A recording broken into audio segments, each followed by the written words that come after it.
প্রাচ্যের রানী হিসেবে একসময় খ্যাতি ছিল বন্দরনগরী চট্টগ্রামের, কিন্তু ফুটপাত, আইল্যান্ড সহ যত্রতত্র বিলবোর্ড স্থাপনের কারণে বন্দরনগরী হয়ে উঠেছে একটি ঝুঁকিপূর্ণ আর অপরিচ্ছন্ন নগরী। বৈধ অবৈধ বিলবোর্ডে চাপা পড়ে যাচ্ছে চট্টগ্রামের নান্দনিক সৌন্দর্য। নগরীর সৌন্দর্য ফিরিয়ে আনতে ব্যাপক অভিযান শুরু করেছে চট্টগ্রাম সিটি কর্পোরেশন।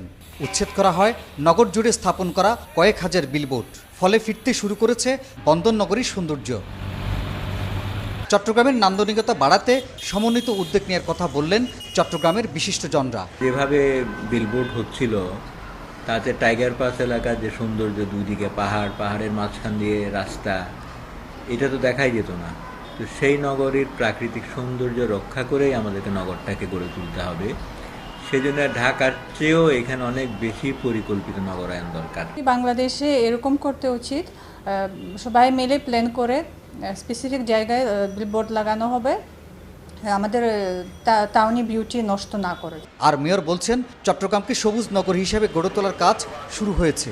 এজন্যে বেশ কিছু পরিকল্পনাও নেওয়া হচ্ছে বলেও তিনি জানান।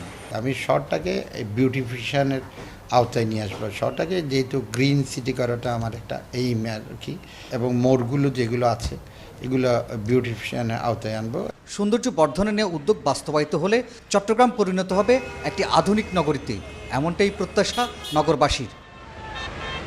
হাসান ফেরদৌস, 21 টেলিভিশন, চট্টগ্রাম।